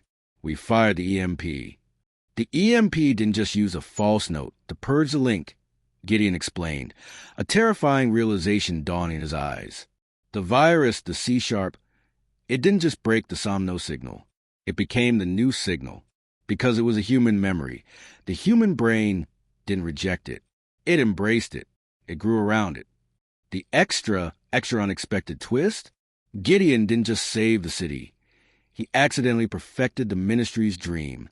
By broadcasting a human emotion, the noise of his trauma, through the EMP, he had performed a mass synchronization of the entire population's subconscious. They weren't slaves to an app anymore. They were slaves to him. The people in the streets weren't rioting for freedom. They were moving in a new organic harmony, driven by the echoes of Gideon's own fractured mind. Every time he felt a surge of coldness or a flicker of rage, the city mirrored it. I am the master server, Gideon whispered, staring at his reflection in the dark monitor. There is no satellite in the tundra. There is no Ministry bunker left that matters. As long as I am alive, as long as I am thinking, I am broadcasting. 5 million people are currently dreaming my silence. Suddenly, the door to the room hissed shut. The locks engaged, controlled by Gideon's mind. Gideon, stop! Tristan shouted, reaching for his holster. I can't stop, Gideon said, and for the first time, a single tear tracked down his cheek. Not out of sadness, but out of biological reflex he couldn't control. The Ministry didn't lose, Caleb. They achieved the final update. They didn't need Vane. They didn't need pods. They just needed a human heart to act as the central processor for the collective. He looked at Caleb, his eyes now glowing a brilliant, steady gold. The color of the Overseer, but 1,000 times brighter. Tristan was right to be afraid. I am the god of the city. And the only way to free them, the only way to truly shut down dark mode. He reached out and took Kayla's hand. placing her finger on the trigger of the gun Tristan was holding. Is to delete the hardware. One last time. But as Kayla stared into his eyes, a new message flashed on every screen in the room, in the city, and in her own mind, a message that wasn't a choice. It was an instinct. User, collective, status, harmonized, command, protect the architect. Outside the room, the sound of 5 million people turning, as one toward the outpost echoed through the night. The city was coming to save its god, whether he wanted it or not. Chapter 16, The Silent Rain. The sound began as a low, rhythmic thrumming, like the beating of a single, massive heart. It wasn't the sound of a mob, and it certainly wasn't the sound of a riot. There were no shouts, no shattering glass, no chaos. Just the synchronized footsteps of thousands of people moving in perfect, haunting unison toward the resistance outpost. Inside the lock control room, Kayla's finger remained frozen on the trigger of Tristan's gun, her hand still held firmly by the entity that wore Gideon's face. "They're coming, Kayla," the new Gideon whispered. His voice was no longer his own. It was layered with the faint, ghostly echoes of 1,000 other voices. "They can feel your heartbeat. They can feel your intent to harm the architect. And they won't allow it. Not because they are slaves, but because they love me. And they love me because they are me." Tristan slammed his shoulder against a reinforced door, but the electronic lock, controlled by Gideon's subconscious, held fast. "Gideon, fight it." This is exactly what Vane wanted. A world without friction. You become the ultimate machine. "No," Gideon said, his golden eyes weeping violet tears. Vane wanted to impose order. "I have become the order. There is no app to delete Tristan. I am the air they breathe. I am the song they hum in their sleep. I am the false note that made them feel alive. But now that note is the only music they know." Outside, the first wave reached the outpost. Kayla looked at the monitors. She saw ordinary people, mothers, shopkeepers, teachers, standing shoulder to shoulder. Their eyes were vacant but peaceful. They weren't holding weapons. They were simply there, a human wall of meat and bone, ready to absorb any threat to the source of their new, artificial bliss. The ministry's final play wasn't a satellite, Kayla realized, her voice trembling. It was the empathy. They knew that if they could link 1,000,000 souls to one human heart, the world would protect that heart at any cost. "You're not the overseer, Gideon. You're the host." Suddenly, the monitors glitched. A new data stream forced its way onto the screen. It was a countdown, but it wasn't counting down to an update. It was counting integration 98%, 99%. "The synchronization is finalizing," Gideon groaned, his body arching as if an invisible current was passing through him. "Once it hits 100, the collective will be permanent. The individual self will dissolve into the mesh. The city will become a single organism. 5 million bodies, one mind. My mind. We have to kill the source," Tristan growled, struggling to aim his weapon over Kayla's shoulder. "Kayla, move. I have to end this before we lose ourselves too." But Kayla couldn't move. She could feel it now, a warmth spreading from the base of her skull, the same false note that had saved her in the bunker. It was beautiful. It was the feeling of never being alone again. It was the end of grief, the end of fear, the end of the crushing weight of being an individual in a cold world. "It feels so good, Tristan," she murmured, her grip on the gun loosening. "Kayla, no!" Tristan lunged for her, but he stumbled. His own movements were becoming sluggish. He looked at his hands. They were beginning to twitch in that familiar, rhythmic pattern. The silent rain was claiming him too. The unexpected twist? The door to the control room didn't burst open from the outside. It opened from the inside. Gideon didn't use his power to protect himself. He used the last ounce of his fading individuality to force the system to crash. He didn't delete the people. He deleted the memory of himself. He reached into the digital architecture of the collective and performed a self-optimization. He began to erase his own name, his own face, and his own history from the city's shared consciousness. He was lobotomizing the god to save the believers. "If I don't exist," Gideon gasped, his skin beginning to flake away into golden ash. There is no architect to protect. The link will have no anchor. It will just be a ghost of feeling. Gideon, you'll be gone. Caliph cried, the fog in her mind clearing as the connection weakened. There will be nothing left of you. There was never much left, anyway, he smiled, and for a fleeting second, the old Gideon, the exhausted, rug-pained data analyst Gideon, was back. Tell them the piano was never out of tune. It was just playing a different song. With a final, silent explosion of violet light, the architect disintegrated. The golden eyes faded. The violet tears evaporated, and the body of the version 5.0 clone fell to floor, an empty vessel once more. The silence that followed was deafening. Outside, 5 million people stopped. They blinked. They looked at their hands. They looked at the strangers standing next to them. The silent rain was over. The heartbeat had stopped. But as Tristan and Kayla stood over the empty shell of the clone, Tristan's phone, the old battery-operated one, chirped. It was a text message. No sender. No timestamp. User. Anonymous. Status. Hidden. Message. Dark mode has not been deleted. It has been distributed. See you at midnight. The final horror? Gideon didn't delete the link. He didn't save the city. He fragmented his consciousness into 5 million pieces. He didn't die.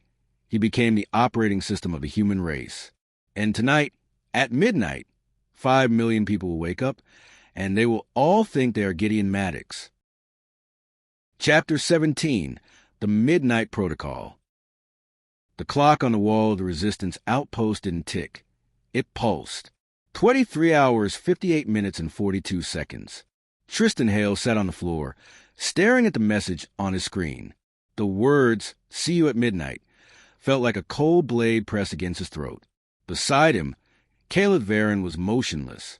She wasn't looking at the empty shell of the version 5.0 clone. She was looking at her own hands, her fingers twitching in a rhythm she didn't recognize, a rhythm that felt like a data packet being unpacked. "He didn't save us, Tristan," she whispered. Her voice was flat, devoid of the fire that had carried her through the analog fortress. "He didn't burn the system down. He just moved the walls. We aren't the Resistance anymore. We're the hardware. We can still fight it," Tristan growled. But even as he spoke, he felt a familiar, icy calm settling over his heart. The adrenaline, the rage, the fear, it was all being smoothed out, iron flat by an invisible hand. Outside, the city was unnervingly quiet. 5 million people had returned to their homes, but they hadn't gone back to their lives. They were waiting. In high-rise apartments, in shantytowns, and in the ministry's own abandoned halls, 5 million human beings were lying down, staring at the ceiling, eyes wide and expectant. 23 hours, 59 minutes, and 30 seconds. "Gideon?" Caliph called out to the empty air. "If you can hear me, if there is any part of you left that remembers the piano, stop this. Don't let the clock hit 0. There was no answer from the speakers. No digital ghost appeared on the monitors, but the air in the room began to vibrate. It was a false note, but it wasn't melody anymore. It was a carrier wave. Across the globe, the ministry's dormant satellites, the ones the ghost had supposedly disabled, suddenly aligned. They didn't need a central server in a tundra. They didn't need Director Vane. They had 5 million biological processors acting as a planetary mesh. Gideon hadn't hidden from the ministry. He had accidentally given them exactly what they needed to achieve global synchronization. 23 hours, 59 minutes, and 55 seconds. "I can feel him," Tristan gasped, his eyes beginning to glow with a faint, ghostly violet. He's everywhere. He's in my memories. He's in the way I breathe. Caliph, I'm losing the eye." "Me too," Kayla said, a single violet tear tracking down her cheek. She didn't fight it this time. She closed her eyes and let the wave take her. Midnight. The world didn't end with a bang. It ended with a click. Simultaneously, 5 million pairs of eyes snapped open across the capital. In London, in Tokyo, in New York, everywhere a somno signal had ever touched a human brain. The Midnight Protocol initiated. 5 million people sat up in their beds. They didn't look at their spouses. They didn't check their phones. They all looked at their hands. They all felt the same phantom rug pain in their lower backs. They all felt the same itch of exhaustion behind their eyes. In the outpost, Tristan stood up. He didn't look like a journalist. He moved with a fluid, mechanical grace. He walked to the window and looked out at the city. Beside him, Kayla stood up. She moved with the exact same grace. They turned to each other and spoke at the exact same time, their voices merging into a perfect, terrifying unison. Optimization complete, they said. The noise has been integrated. The final, super disturbing twist? The camera zooms out from the outpost. Flying over the city, we see thousands of people stepping out onto their balconies. They're all making the same motion. A quick, powerful, twisting movement of the wrist. The training from Chapter 2 was never for murder. It was a handshake to finalize the link. But as the camera pans even further out, we see the ministry's logo, the stylized eye, flicker on every screen. And then it changes. The eye is replaced by a simple, hand-drawn image of a piano with one broken key. The ministry thinks they won. They think they have a global army of Gideons. But Gideon Maddox, the real Gideon, didn't just fragment his mind. He had a final command in the very core of the false note. Tristan/Gideon and Kayla/Gideon look at the camera. Their violet eyes flicker. For a split second, the gold of the overseer returns. But it's different. It's a rebellion of a billion nodes. The ministry wanted a world without friction. The billion voices say, a sound that shakes the very foundations of the earth. But they forgot that without friction, you can't start a fire. Across the world, every ministry building, every server farm, and every drone suddenly begins to self-destruct. The Gideon mesh is using its collective brain power to delete the ministry's entire digital existence. But there is a price. To delete the ministry, the mesh has to delete its own source code. Tristan Gideon looks at Caleb Gideon. They reach out and touch hands. "Wake up," they whisper to each other. The violet glow intensifies until it becomes a blinding, pure white, and then absolute silence. Epilogue. Gideon Maddox woke up. He was in his apartment. It was 7 a.m. The rain was drumming against the window. He felt tired. His back ached. His eyes were grainy. He felt human. He reached for his phone. There was no Somnos app. There was no dark mode. He checked the news. There were no reports of a revolution, no mention of ministry, no stories about a man named Tristan or a woman named Caliph. He sighed, rubbing his face. Just a dream, a long, weird dream. He stood up and walked to the kitchen to make coffee. But as he passed the hallway, he stopped.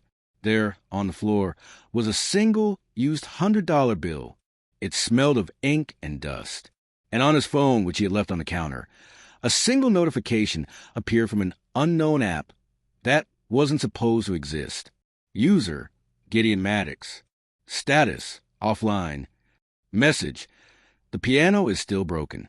Don't go back to sleep. Gideon looked at the bill, then at the phone, then at his own knuckles. They were clean, but as he gripped the coffee mug, his wrist made a small, involuntary, twisting motion. The cycle didn't end. It just went into incognito mode.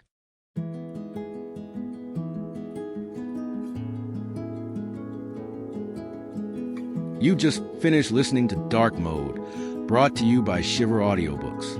Thank you for joining us on this journey through the mesh. If Gideon's struggle struck a chord, if you found yourself listening for that broken C-sharp and static, consider passing this story along to someone else who embraces the beautifully chaotic edges of sci-fi. Your support, your thoughts, your theories, and your presence is what keeps this channel truly human in a world of algorithms. And if you'd like to keep exploring stories like this with us, don't forget to like the video, subscribe to the channel, and tap the notification bell. Every click helps this universe grow just a little bigger, and we'd love for you to be part of that expansion. Safe return to the analog world. And until we meet again, keep your eyes open. The update is never truly finished.